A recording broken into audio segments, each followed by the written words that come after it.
All right, in this lesson here, what we're going to do is take a look at inheritance. Very, very, very important concept to make sure you grasp because you're going to be using it often. We'll talk about what it is for starters and give some, I guess you can say, concept examples. And then we'll move into the syntax of it and implementation, et cetera, et cetera. Yeah. So, Joel, take it away. All right. So the first thing is, what is inheritance? Well, basically, inheritance is the ability for us to derive a new object, but kind of grab some of the old properties or functions of another class so that we can build up from that. That's right. Inheritance is essentially an addition, an extension to a previous class. Right. And we're able to basically get some free work out of it by having already defined information that we can reuse again in our new class. Exactly. So why don't we switch over into Photoshop real quick. And Dan, why don't you show us the example that you want to show us? The example. Yeah. We can start thinking about classes as we would life. Classes are essentially objects in the world. It's a great box. It's a great box. I'm going to call this an animal. Animal.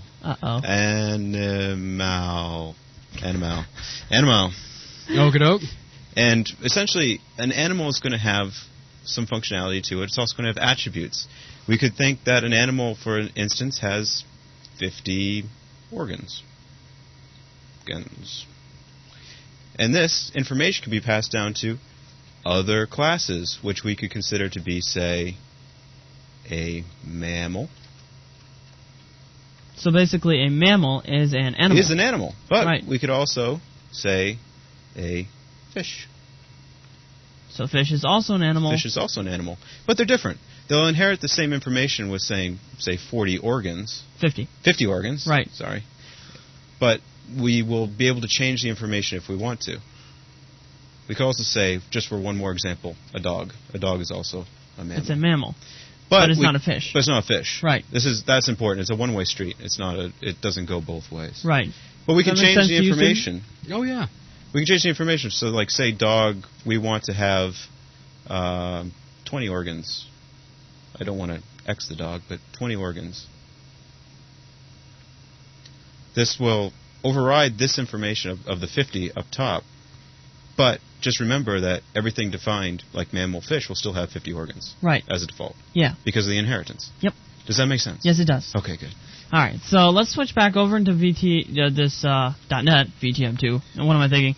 And we, as you can remember, in the last lesson, we developed this point class. Yeah. Well, what if we wanted to just develop a little bit more and make it into a vector class? Well, as you may remember from your old school days, a point and a vector have a lot in common. Yeah, because a vector is basically x, y, and z. Yeah, and look, a point has x, y, and z. Wow. And we're going to need to be able to set the x, the y, and the z. Right. And get the x, the y, and the z. So we could inherit the information from point. Exactly. And make a vector class. Yep, That's imagine awesome. that. So what we need to do, but the addition, subtraction, that sort of operators are going to be different between a point and a vector. Well, that's just gets down to the mathematics of it. Right. Because they're different creatures. Right. But they have the same basic information. Yeah, they do. And properties. Right. So we're going to kind of just inherit from point to create our new vector class. So how do we do that? Let's come down all the way to the bottom here, and let's kind of just comment this off and say, we can say point class end. And the reason Joel's writing this below the already defined point class is because we need to know about the point class before we write the vector class. Right. If we put the vector class before the point class, it wouldn't know where the point class is. Oh, what's the point class? Yeah, that's a bad thing. So all we need to do, like we did before, class vector. Now, we want to inherit from point. So what we need to do is with the colon, we say public point. So that essentially says, I want to get all the functions, all the public information from point. And be able to use that in my vector class. That's right. It'll become part of the vector class. Exactly. So inside of here, what we want to do is let's declare the public section. Okay. And inside of here, we'll say, let's create a constructor. So float, just like we did before, capital X equals 0, float capital Y equals 0, and float capital Z equals 0. So what we're doing right now is called we are rewriting the constructor. If we didn't actually have this in there, it would be defaulting to the point functions constructor. That's right. But since we want new functionality, we're going to write our own. Yeah. Oh, okay. So let's now define this vector class, well, this vector constructor that we've just created. So vector and our colon, and this is going to be the constructor. And again, we cannot redefine the default argument. Values, yep. Yep. So instead of here, we could just do this. Now, what do we want to set these to? We could, if we wanted to, come in here and just say set x, x, set y, y, set Yep. z, z, or something like that. But since we have access to our point constructor, if you will, we can come in here and simply use our colon here, and say point x, y, and z. So the idea is we're able to call the inherited class's Constructor from our own constructor. Right. And we do that with the colon operator. Right, and we're passing it x, y, and z to save us time. Okay, so that's going to initiate all the information that we need. Yep. And if we wanted anything extra inside of our vector constructor class, we could add it right here, our vector Okay. constructor. So we can add anything we want right here. But we don't actually need anything else. In our case, we don't really need anything else. Okay. So let's just leave it at that. Now, back in our main function, it's empty at the moment. Let's declare a vector class. An instance An instance, of thank the you. vector class. Right. Just like we did with the point class, except this time we're going to be making a vector. Right. And we can send 1, 2, and 3 to this guy. Look at that. Everything's good, right? Yeah. What's wrong here? Nothing that I can tell. There isn't anything wrong. Haha, just seeing you're awake. Haha, something is wrong. Yeah. Well, these are 2 warnings. Not allowed to return type. Da-da-da-da-da-da. Let me see. Oh, I see. Line 123. I'm missing E. Just like any other class, when we define it, we have to have the semicolon That's at right. the end. If not, we're going to get an error. Yes, and we don't want that. That's just one of those nitpicky mistakes that happens that you'll see every once in a while pop up in the code. Yeah, that's right. So, I want to bring up another important thing. Since now we're dealing with inheritance, these private members are not brought into our class. They're part of the point class, so we can't access these directly. Because it's still secure private data. That's right. That only the point class can access. Exactly, so we still have to go through these functions to change this data. But that's great by me, because I like the whole using the accessors That's right. to I mean, access but if data. I came down here, and let's say inside of our constructor, I wanted to say x equals 5, all right? Mm. And if I try to compile that, cannot access private member declared in class point. That could be a problem if you wanted to do it that way. Right. What if, let's say what if you wanted to do that.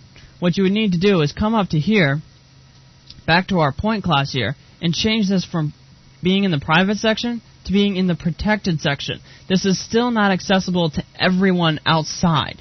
So as long as I'm related You can access to the it. point class, I can access it. That's right.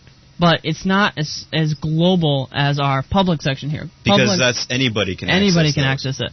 With these, only family can access it. Okay. So if I brought, let's exit that. Let's just put float x, y, and z inside of protected. Nothing really is going to be broken here. If we compile it, it now works. Well, that's because we kept the variable names the same. Right. And they're essentially serving the same purpose inside the class. That's right. So everything's fine. Yep. But in our case, we still want to kind of keep that whole object-oriented kind of concept in mind here. So we want to keep data sort of protected, if you will. Yeah. Private. What you want is access to it in our future classes. Right. And this is the way to do it. Yeah. Okay. So in our case, I do want to put it back into private.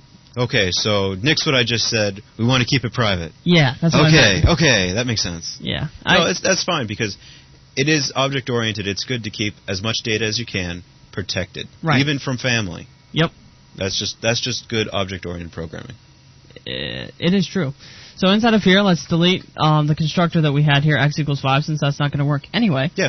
Now let's add a few operators to our vector class. So inside of here, let's add a addition operator. Okay. So let's say vector operator plus, and then we're going to pass it another vector. So a vector plus another vector. So Okay. that's an x, y, and z plus an x, y, and z. So this is kind of like what we did before. Yeah. With the operators that we overloaded. Yep. Okay. Very, very similar. So if we come into here, we can say vector, and then vector plus, with the colon, operator plus, and then inside of here, we're just going to pass it p. Then inside of here, all we need to do is add these two together and return that out. So, we first need to declare a temporary variable that we can return. Yes, because the return command works by returning a value, which is returning a variable. Yes. Yes. That sounded confusing, but yeah. Yeah, sometimes I'm backwards in what I say, but... You try. I try. That's all that counts. Hey, Buzz, you still alive over there? Oh, yeah. All right. Just handling a few things in the background, unfortunately. Yeah. All is good. That's good. So let's say out v, which is our new vector that we just created. We're going to set his x equal to our x plus the x that was passed to us inside of the vector p. Okay. So get x, think, plus p dot get x. Simple enough. That makes sense. And then for the second one, set y. And since I'm lazy, I'm going to just copy this, paste, and paste. Oh, no. Laziness. It's good in the end, really. Yeah, it is a little bit faster to cut and paste, I have to admit. Yeah. Now, since we have that, we can just return it. Isn't that difficult? Now, what I would like to see you do is print that. Print that out. Well, I want to see two vectors added together and print out the results. Okay. Because we haven't defined printing in the vector class. Ah, I see what you're going for. So let's say vec2, and let's say 5, 4, and 2. Okay. All right. Now we can say, let's declare a new one. Vector vect3. Okay. All right. We can declare this as vec3 equals vect1 plus vect2. Okay. Now, what should it have inside? Well, if I think about the addition, it should be 6, 6, and 5. Yeah, exactly. So what we're going to do here is say cout vect3 and no. But now, wait a second. Yeah. We never declared the equal operator, did we, for the vector class? No, we did not. Oh, but is there something with inheritance that lets us use that? Maybe. Okay. I'm going to play this once just to prove that it is working. And, lots of things going on here. Yeah, that was from the other code. Yeah, that was from the other code. Which is actually good because we're seeing that we're calling the functions from the point class. Yes, we are. And the reason for that is because if you remember, let me just pull this up for a second. In our vector constructor class, we're still calling the point constructor. Mm-hmm. So that's why, if you look over here, we still go and print we're in the constructor with arguments, blah, blah, blah. Yeah. So you'll notice down here we have 6, 6, 5. Perfect. So the addition worked, and the assignment worked. And the assignment worked. Interesting. Now, let's go into here and put a breakpoint right here, because I'm into debugging. Yeah, it's nice. You can jump around the code and see what's going on. Yeah, it's cool. So let's jump in, and look at this. First we do our addition before we do our assignment.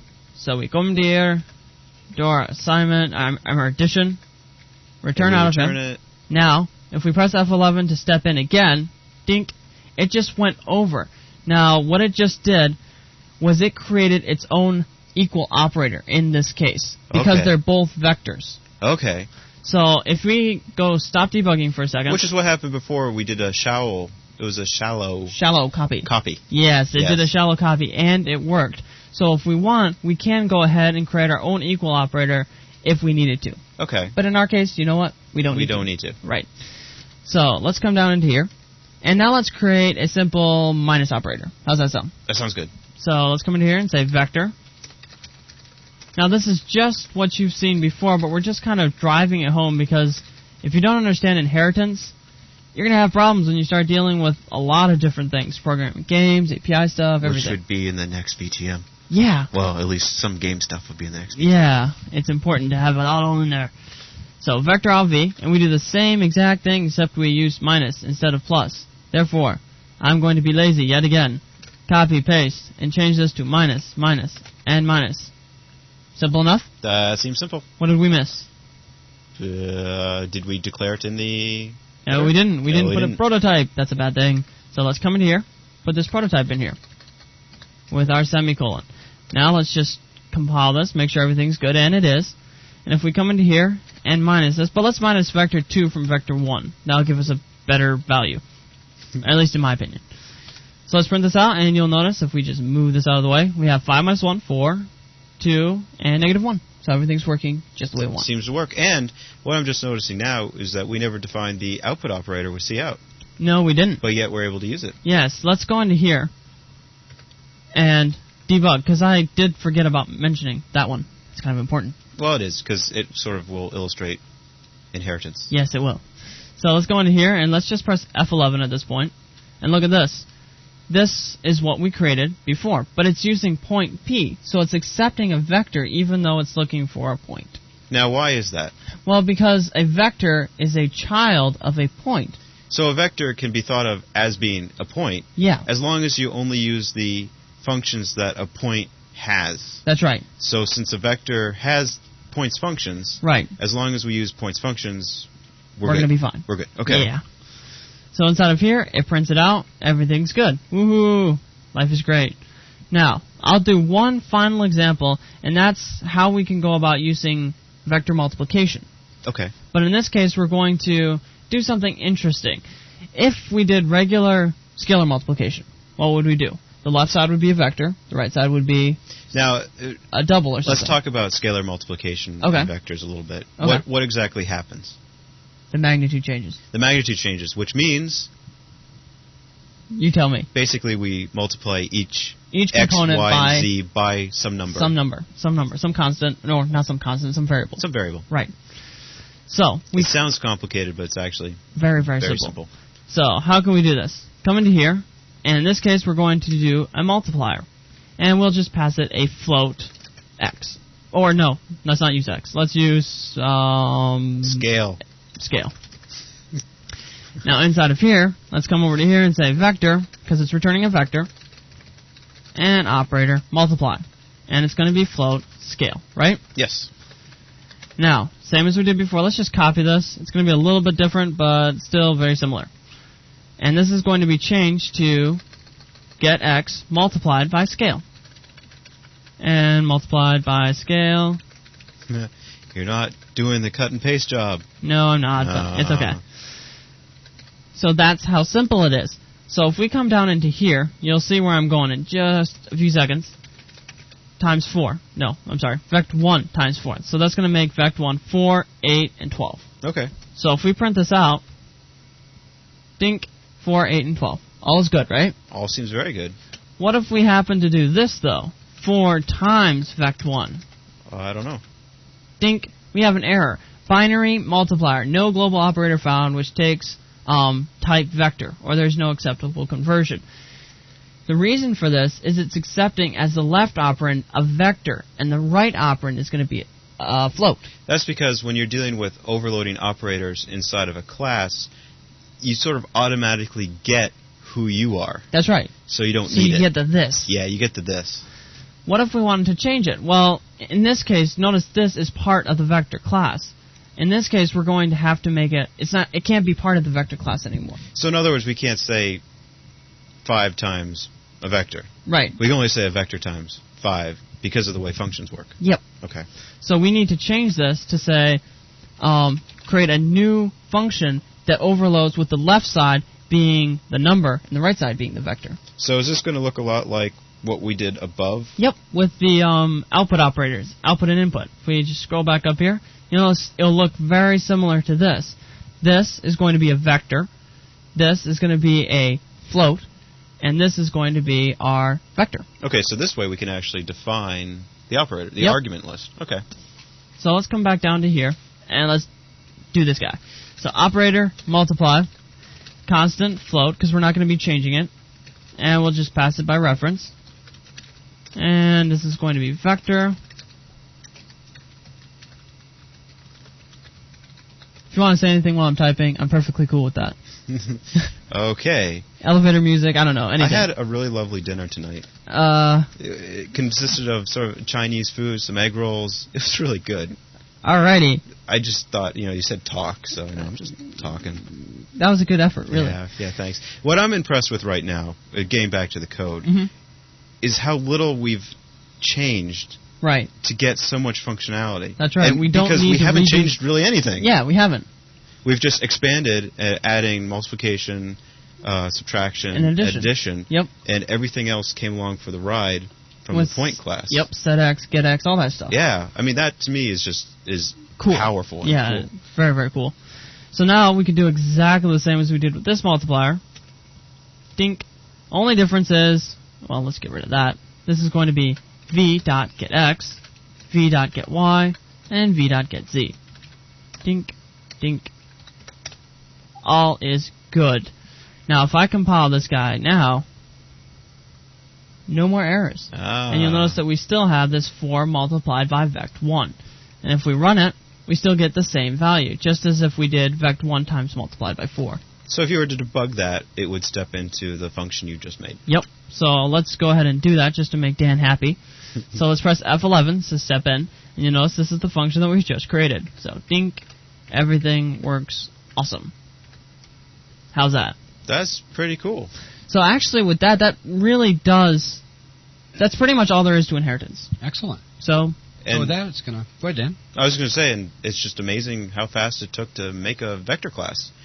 Yeah, no, it is. Because it took us a while to make the point class. And if you don't entirely see the use of inheritance, although this is an excellent example of inheritance... You're going to see it. You're going to see it really soon. So and a lot of it. Oh, yeah. So with that, that's going to bring both this lesson and this VTM to a close. So thanks a lot, everyone. See ya.